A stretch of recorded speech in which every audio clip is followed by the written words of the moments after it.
Regardless of anyone's personal feelings on this matter, Kyrie Irving and his absence has been a huge blow to the Nets and a huge blow to their potential for this year. For sure. Regardless of any personal feelings, that's the point I'm trying to make, is that him not being there for the majority of games has really hurt them. Couple that with KD not being gone, and what do you have left? That leaves James Harden. Now, I have been on record many times, not on this podcast, but just in life, where I am a very big fan of James Harden. I think he's one of the best offensive players that has ever lived, and I think that regardless of whether he wins a championship, he will be a Hall of Famer someday. But regardless of all of that, he is having a terrible year by his standards. I mean, let's be honest with ourselves here. He is. It seems crazy, honestly, to say that because he's still almost averaging a triple-double at this point. He's averaging 22 points per game, about, 10 plus assists. I think he leads the NBA at this point in assists per game, and about 8.5 rebounds. He's still almost averaging a triple-double with 20 plus points. So by no stretch is he playing poorly. But by James Harden standards, he is playing poorly. He's playing very poorly. One of the worst seasons of his career, especially since he left for Houston. But, again, I think it is silly to expect James Harden, especially with all of the talent that the Nets have, and there's only one basketball to go around. I think it's silly for us to expect him to still be dropping 30 points a night here with the Nets. But, again, 22 points per game is a bit low. Especially since, again, we already talked about KD's been injured for chunks of the season, and Kyrie Irving hasn't been there. So he has been the number one guy clearly on that team for many, many games. Now, Harden has dealt with some nagging injuries himself, which of course doesn't ever help. But there is more to this than him just playing a little bit poorly by his standards. His effective field goal percentage has nosedived this year. Since 2015, James Harden has arguably been the king of effective field goal percentage, which I have discussed effective field goal percentage in the past. But, again, and he chucks up a lot of threes. That's kind of James Harden's deal. He averages about, 10 three-pointers, three-point attempts a game. He's one of those guys that just can shoot the lights out. That's kind of a big part of his game. So, and as I said, he's been the king of effective field goal percentage because, he does chuck up a lot of threes, and his effective field goal percentage has been really good, even though he's been chucking up a lot of threes, because usually guys that, the big guys, like the centers that are just kind of hovering around the hoop shooting 2-foot shots all day, they're the ones that have really high effective field goal percentages, but his effective field goal percentage has been about 54% pretty much every year since 2015. Which, again, that's so good considering all the threes he chucks up. He could very easily have a 43 to 46% effective field goal percentage with all of the three-point attempts that he takes, because if he's not making them, your effective field goal percentage is going to plummet. But he is making them at a really effective clip, so his effective field goal percentage has been really impressive. But this year it's down to 48%, which, that's a big difference from 54. I know it doesn't seem like it is a big difference, but it really, really is a big difference.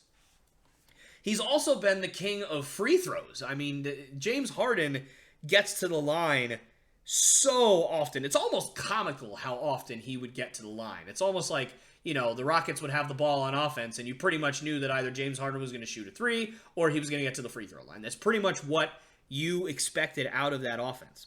So again, if we look at the since 2015 marker that we used in the last one, he has averaged over 9 made free throws per game on about 11 attempts per game. So, obviously, there might be a year where that's a little lower or that's a little higher, but on average, that's about where he sits. And he's been pretty consistent with that as well. So there's not a lot of deviation there, but there is a little bit. But again, that's about where his average was. 9 made free throws on about 11 attempts. Last year, though, I will say it was down a lot, but he was going through a lot of crazy stuff last year, so I'm going to give him a pass for that.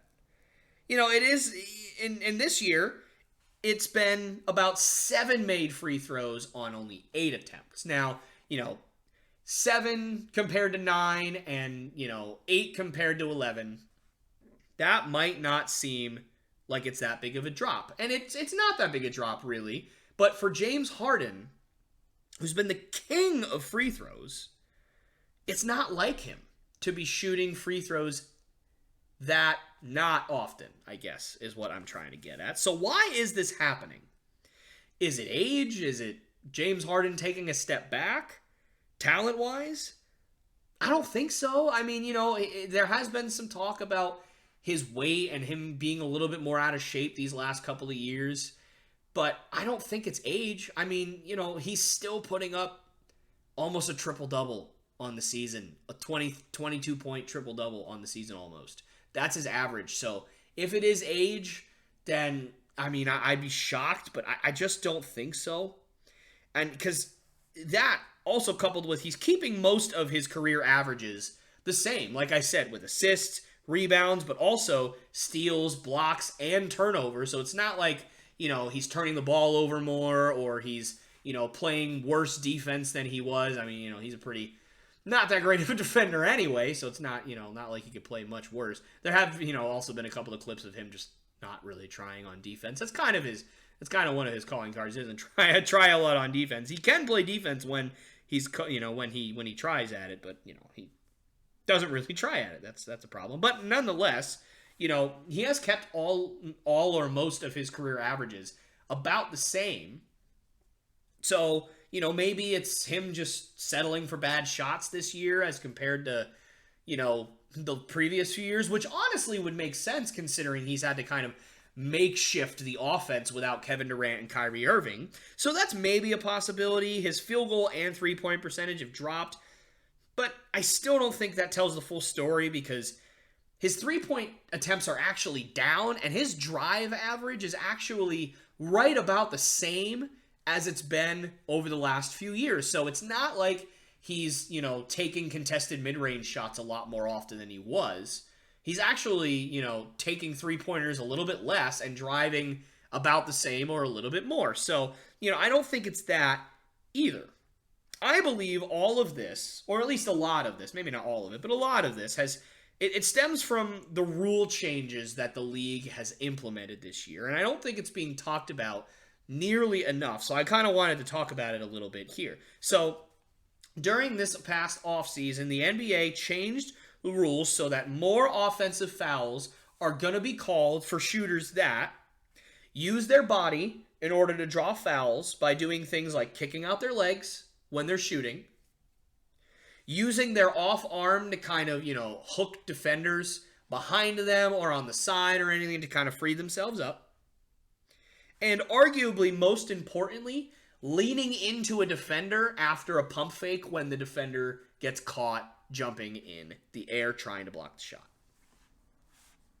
James Harden was, I know I've said that he's been the king of stuff, but honestly, he has really been almost pretty much the king of scoring in the NBA over the last 5 years, or at least one of them. He's definitely in the royal family. I mean, there's been many years where he's averaged 29, 30, 33 points a game.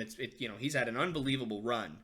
So he has been, I'll use a different word for you this time, one of the masters, let's say, of the last kind of segment that I talked about, which is leaning in after getting a defender in the air. He would pump fake guys, and, the defender would jump at them, and he would just kind of lean in real hard and, go up as if he's shooting and flail a little bit, and the referees would give him the call because that's just kind of the way the rules were, is you couldn't land in the shooter's airspace. You couldn't touch the shooter, when they were shooting. Like, that's just kind of the way the rules were. But this year,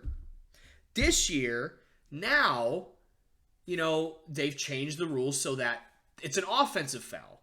And, every time that James Harden or anybody else would do that, essentially, they might be behind the three-point line. They might not be. But when they do that, the guy would lean in. The foul would be called. You get 2 or 3 foul shots. And James Harden, like I said, he was averaging 9 made free throws on 11 attempts. So he clearly is a very good free throw shooter. So chances are he was going to go to the line. He was going to knock down both or all 3 of his free throws.